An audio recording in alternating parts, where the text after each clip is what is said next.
just a smattering of yeses. I'm going to go with a yes. Yes. Thank So you. the question is, we did not find it with the hand. So they can pass the clipboard to us.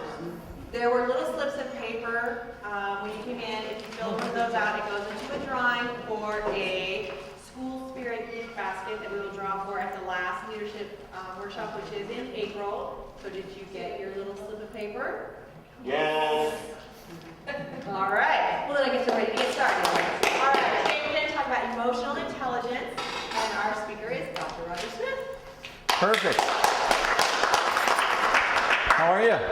Good. Oh, good. Okay, so this is like a totally friendly room, which I love. So that's good because I know most of you guys. And actually, I got a little something for those of you who know how I think. We're going to have a screen up here, which is somewhat related to what we're going to talk about, but really is just for you as a distraction point. If you are totally bored with what I'm actually talking about, you're going to be able to follow along with the screen. And we're going to have one of our really good characters is going to get drawn here on a time-lapse video, and they're just going to color him out. And he is actually somewhat related to emotions because what you see behind me is who? The Incredible Hulk, that's right. And the Incredible Hulk is known for what fantastic emotion management skill? Anger. Yeah, no skill involved there. Basically, he is absolutely known for all of those things that kind of fly in the face of managing one's emotions. And so I had the privilege over the past couple weeks of previewing all kinds of Hulk videos from the original 1970s series all the way through some of the cartoons and even into some of them. And it is absolutely amazing how that series captures something that happens inside of you and how it just kind of bubbles up and moves over and it turns into this somewhat explosive area. So I want to start with a little bit of a story. And it's actually a news story. It is unfortunately a news story that we hear way too frequently today. And it goes like this. Dustin Domvavy, 27, of Brainerd, was convicted February 13th in Morrison County District Court with one felony account of first-degree damage to property and one fifth-degree count of misdemeanor assault. On June 1st of 2012, an assault was reported in the Little Falls Coburn's parking lot. Officers located Domvavy, who matched the person they were looking for walking along 11th Street Northeast. The victim in the incident arrived and said he apparently did not see Domvavy as he pulled in front of him, which made Domvavy upset. When the victim parked, Domvavy ran up to the car, kicked it, punched the victim in the face twice, and broke his necklace. Domvavy admitted to the assault and was sentenced to the St. Cloud Correctional Facility for 13 months and spent 30 additional days in jail. He was fined $50 in order to pay restitution of $1,502.83. He will be on probation for 5 years. And in the middle of that story, you clearly can see someone who lost their temper. But what this story doesn't really capture is what is the next part of this guy's life, right? So the consequence for losing your temper could be $1,500. It could be that you go to jail. It could be that you destroy a relationship. It could be that you end up struggling through a class or struggling in an interaction with someone else. It could be that you end up without the support systems that healthy emotion management is actually going to give you.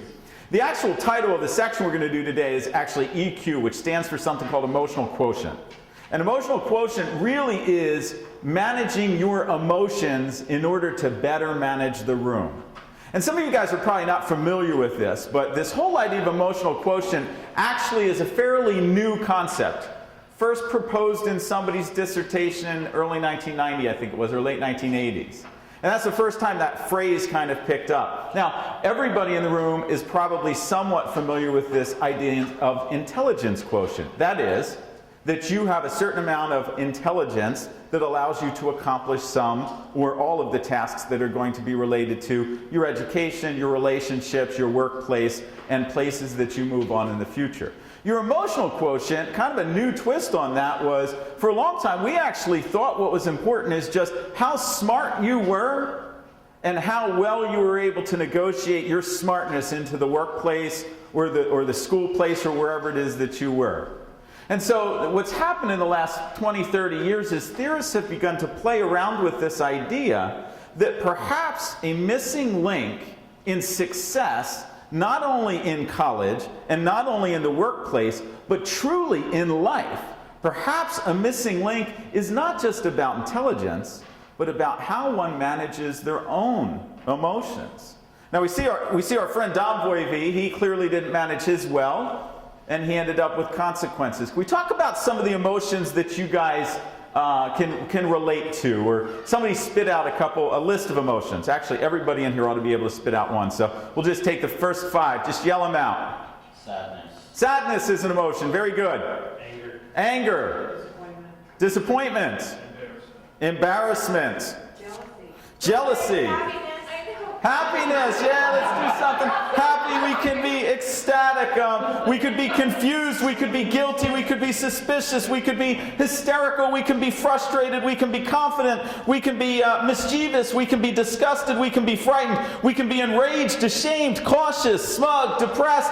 We can go on and on and on, because the emotional experience is really this dynamic interaction. It happens not only with you inside of your body, it happens with you inside of your environment. So I don't have any great handouts for you. I don't have any real flashy presentation, although my son thought this was the coolest idea ever, and he thought that they should start doing this in every classroom so that if you get bored you can watch something else going on. But I don't have anything flashy for you, but I do have a couple words that I want you to remember. I really am going to want you to remember from this presentation and our time together 3 things. And those 3 things are going to be look in, look up, and look out. Okay? So where I want you to go, and if you take notes, great, and if you can just remember them, and if you don't, you need help remembering them, then you need a study partner for a lot of things, because look in, look up, and look out is about as easy as you're going to get the things that I would really like you to get. And basically, we want to talk a little bit about what this idea of emotion management is. So emotion management is when you are able to take these feelings that we just discussed, and you're able to take them from your body and begin working with them so that they become a positive force into your goals, or a positive force inside of the environments that you actually would like to be a part of. So, Victor says sadness is an emotion. And unfortunately, many people get lost in negative emotions like sadness, and they don't try and figure out how to use them productively at all for themselves. Is there anyone in here that can tell me how you could reflect, how would you know that you were sad inside of yourself? What kind of body cues or life cues are there? Lack of energy. Okay, a lack of energy. And actually that would lead us even toward that whole idea of sadness that would lead toward depression. One of the criteria for being depressed is that you don't have any energy. Very good. What else? No motivation to do anything. No motivation to accomplish. Very good. What else? You think negatively. Good. Okay, so you're thinking negatively. Talk about some physical cues to emotions, because one of the things that I think a lot of people confuse, they mix up the idea that emotions are just what you feel. You know, emotions are what you feel, but they're also what your body's doing. And what does your body do when it's sad? It sleeps, it cries, right? It slumps over, it looks exhausted. It requires incredible effort just to put one foot in front of the other. Somebody said the idea of that fear of failure, that impending, you know something's going to go wrong, right? I'm going to walk into that room, I'm going to take that test, and everything that I've studied for 3 days is going to disappear, right? And so now so the body actually does these really incredible things to say, hey, you're sad. Now, we know you're sad. You've identified that you're sad, which is going to be part of this. How can you use sadness in a positive way? Smile. Okay? Smile through the tears. Okay? Exercise. Okay? You could write about it. You could write about it. Very good. Fake it till you make it. What's that? Fake it till you make it. I love that. I love that phrase. Good. What I want to do by the time that you leave here today is for you to be able to work through any emotion that you have with a conclusion. Those are great ideas. That might be how some of you strategize around it. But I want us to be able to do it with happiness. I want us to be able to do it with frustration. I want us to be able to do it with anger. And the first thing we need to do is we first need to look in. And when I'm going to talk about emotions, I'm talking about those things that you feel, those things that create that kind of energy inside your body. There's a biological response. There's this reaction to things that are happening. And a lot of people believe that their emotions are tied traditionally into the things happening around them, right? So therefore, if I wanted to create stress inside of this environment, I could simply do this. Take out a piece of paper, we're going to have a quiz. Right? And if I do that, what does that do? All of a sudden, no matter what, your body responds to that. And all of a sudden, your heart starts beating a little bit faster, and your blood is rushing a little bit quicker. And the response that you end up with inside of that is you're going to be physically and feeling a response to the things that I'm saying. When I talk about looking in, here's what I want to do. I want you to be able to define your own emotions. Everyone in here has experiences and emotions that they would need to be able to. What are yours? What are you feeling? And this is where people go wrong. It's not just the obvious ones. I'm happy. I'm sad. I'm energetic. I'm fatigued. Right? I listed a bunch of words off to you a little bit earlier, and we could just go through those and say, I'm cautious. You know, that's an emotion. You may enter a situation where you're a little bit cautious. I'm jealous. I'm love-struck. I'm lonely. I'm hopeful. I'm overwhelmed. I'm bored. I'm surprised. I'm anxious. I'm shocked. I'm shy. And what we're using when we're looking there is, I don't want you to go with happy and sad. I don't want you to go with angry or loving. I want you to go, and taking a look in really requires you to learn things about yourself by looking where? In. You actually hold the answer to being able to unlock your emotions in a positive way for yourself. When you are able to define what those emotions are, explain what those emotions are, really be able to examine and define for yourself. So let's go beyond the word happy. I've given you a lot, so I've given you some right answers here. Can somebody give me another version of happy that might take something this big and work it down just a little bit further? Zach? What's that? Ecstatic. What does ecstatic say differently than happy? Extremely happy. What is it?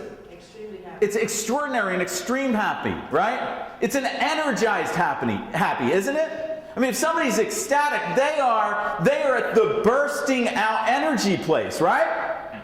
Now, so we have happy, and we have ecstatic. And what you need to be able to do in order to control those emotions, you need to define those emotions. When is the last time, this is rhetorical, you don't have to answer this, you can if you want. When is the last time that you thought about how you felt? Really thought about how you felt? Really took a look and said, you know, I'm frustrated right now with this, but took a look at that feeling for yourself. Not, I'm frustrated just with the situation. I'm angry, I'm stressed out, I've gotten way too much, I'm overwhelmed, I got too much on my plate. But I'm actually saying you thought about that interaction of emotion inside of your life. You looked in order to be able to explore an area that was going to benefit you. You need to remember that emotions are data.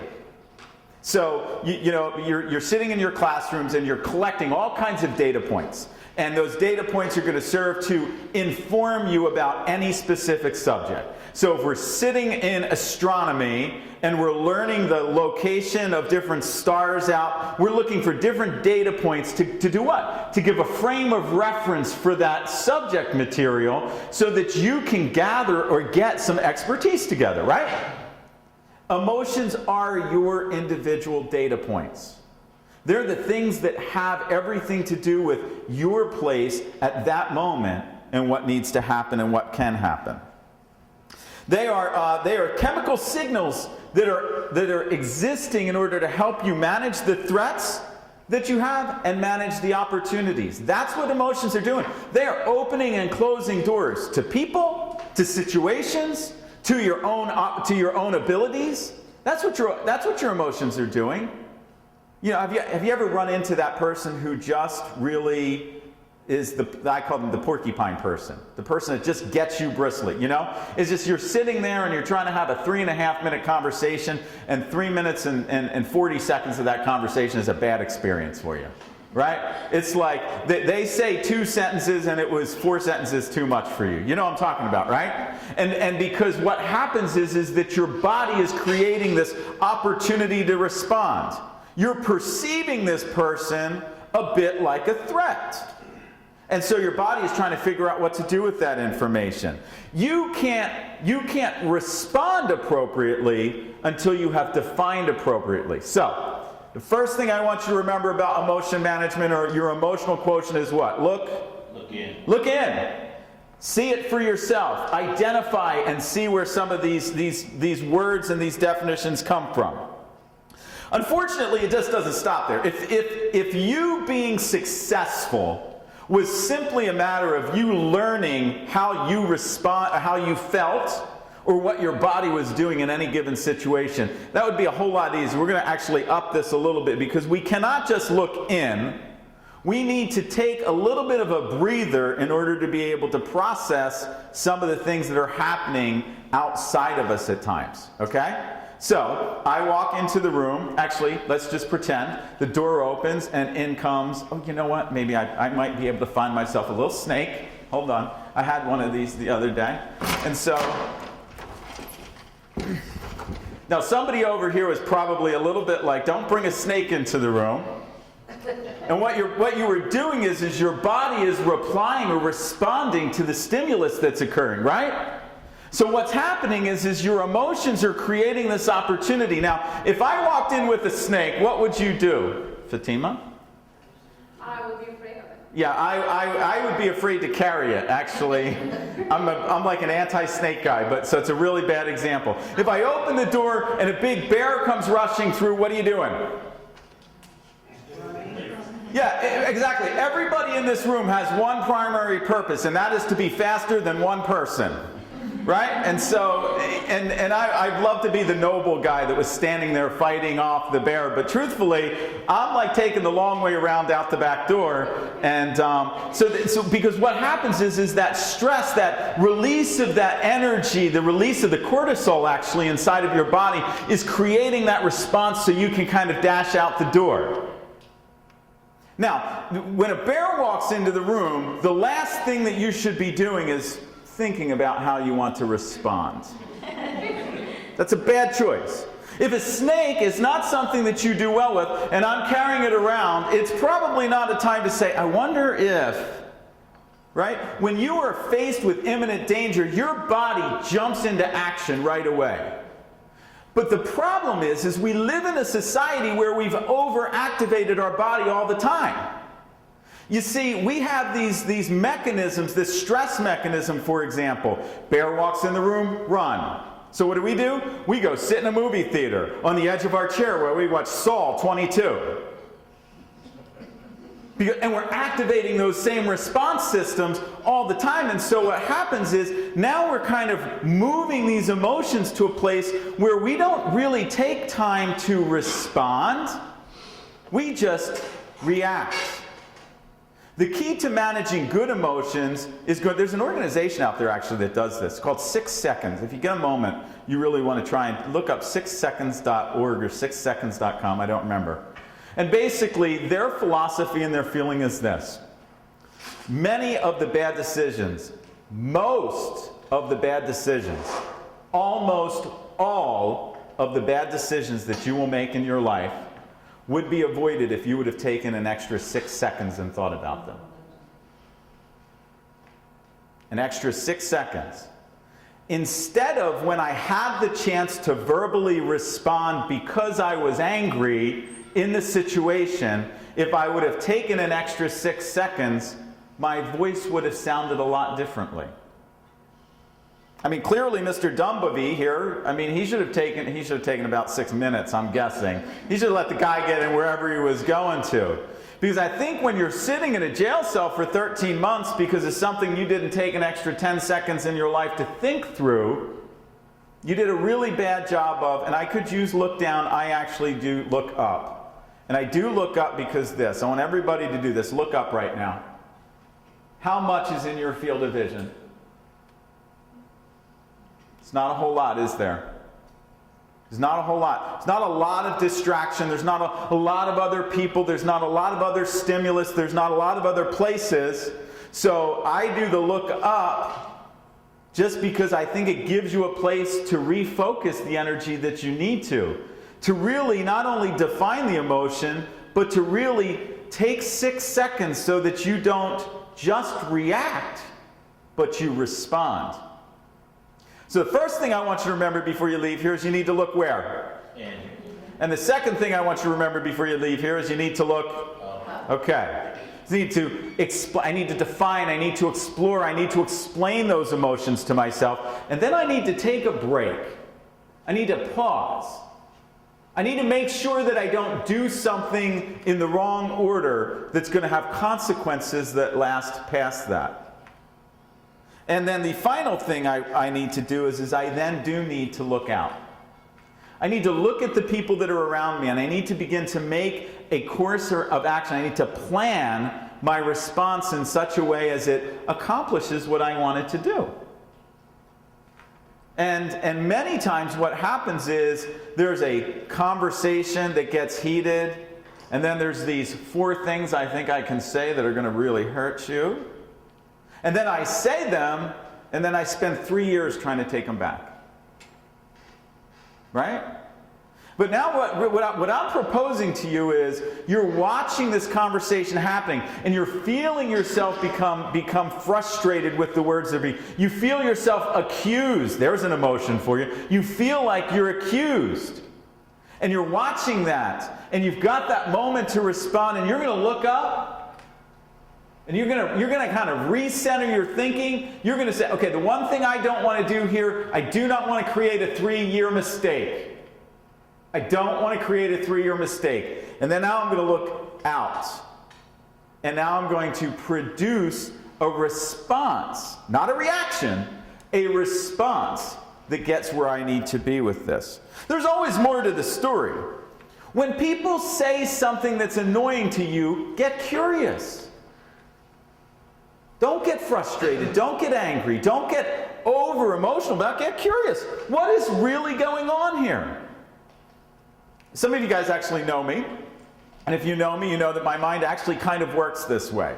When people find me unacceptable, when people don't like who I am or the things that I stand for, I take what I would consider to be some amusement in that. Not amusement like playing with it, but I'm amused by it because I want to know. So I look at it as this is like a big research project. So they don't like me. And here's the thing, I like myself plenty.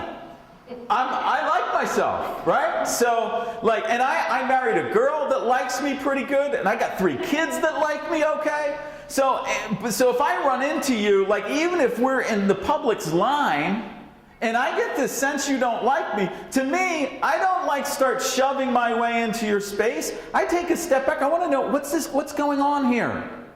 What's this picture? Why can't they see how likable I am? What do they see? Oh, you know what? You know what, Roger? What they see is a guy who's really focused in the moment of making sure he gets bread and milk. What they don't see is the other part of your life that you've spent a lot of time trying to build up. That part that's respectful of other people. That part that just says, you know what? Hey, can I hold the door for you? Hey, did you need to go in front of me in line? See, my world was not created for just that one single moment and that single snapshot. And sometimes I get yanked back into the reality of where I'm at by somebody going, whoa, they don't like me. What are they doing? It might even be, what are they doing and what have they picked up correctly? What do they see in me? The way that you choose to respond matters. The way you respond affects the other people that are around you. The way that you respond affects you. So what impact do you want to have? Have you ever noticed, and I think everyone has, how much better you feel about yourself when you hold the door open for somebody? When you know you did something that contributed to other people. Somebody said to me just the other day, Dr. Smith, why do you sit in the right-hand lane on your way to work behind everybody that is going 2 miles an hour? This is my thing. I drive in the right-hand lane, and my response to them is, you know what? I try and live my life without being in too much of a hurry to miss anything that's going on around me. I don't need to be the guy in the left lane. I don't need to be zipping and zigging. I'm okay in the right-hand lane. I'm okay having that experience. Gosh, I'll tell you what, this is going to sound crazy, but I believe I have personally been responsible for saving about 7 lives in Highlands County, okay? Because the people that pull in front of me are really bad drivers. And if there was somebody else driving behind them, I'm sure that would have been fatal. Or at least hurt them really bad. But you know what? I don't mind going slow. I don't mind people pulling out in front of me. I use my horn in my car as a last resort. I think that's really where you're going in your life. Don't look at that opportunity as a distraction. And that's really where this goes. Everything in life, every single thing in your life is an opportunity to succeed or a distraction away from succeeding. As tough as it might look, as sad as that moment is, as real as that fear might be, as strong as that regret is, it is your opportunity to shine amazingly or fail horribly. The decision point that you need to be invested in, looking in, what is this affecting? What emotion is this that's affecting me? Looking up, you know what? I just need to take a quick break here. And finally, looking out. How have I impacted the world around me? And how do I want to? I want to close with a little bit of a story that summarizes well the long term of not using these strategies. And it's a story some of you have heard. It's an anonymous story. I don't know where it came from. Once upon a time, there was a little boy who was talented, creative, handsome, and extremely bright, a natural leader. The kind of person everyone would normally want to have on their team or project. But he was also very self-centered and had a very bad temper. When he got angry, he usually said and often did some very hurtful things. In fact, he seemed to have very little regard for those around him, even his friends. So naturally, he had very few of them. But he told himself, that just shows how stupid most people are. As he grew up, his parents became concerned about this personality flaw, and they thought long and hard about what they should do. Finally, the father had an idea, and he struck a bargain with his son. He gave him a bag of nails and a big hammer. Whenever you lose your temper, he told the boy, I want you to really let it out. Just take a nail and drive it into the oak boards on that old fence out back. Hit that nail as hard as you can. Of course, those weathered oak boards in that old fence were almost as tough as iron, and that hammer was mighty heavy. So it wasn't nearly as easy as it sounded. Nevertheless, by the end of the first day, the boy had driven 37 nails into the fence. He was an angry young man. Gradually, over a period of weeks, that number dwindled. Holding his temper proved to be easier than driving nails into the fence. Finally, the day came when the boy didn't lose his temper at all. He felt mighty proud as he told his parents about that accomplishment. As a sign of your success, his father responded, you get to pull out 1 nail every day that you don't lose your temper even once. And many weeks passed, and finally one day the young boy was able to report proudly that all the nails were gone. At that point, his father asked his son to walk out back with him and take one more good look at the fence. You have done well, my son, he said, but I want you to notice the holes that are left. No matter what happens from now on, this fence will never be the same. Saying or doing hurtful things in anger produces that same kind of result. There will always be a scar. It won't matter how many times you've said you're sorry or how many years pass, the scar will be there. And a verbal wound is as bad as a physical one. People are much more valuable than an old fence. They make us smile. They help us succeed. Some will become our friends who will share our joys and support us through bad times. And if they trust us, they will open their hearts up to us. That means we need to treat everyone with love and respect. We need to prevent as many of those scars as we can. We need to look in. We need to look up. And then we need to look out. Thank you.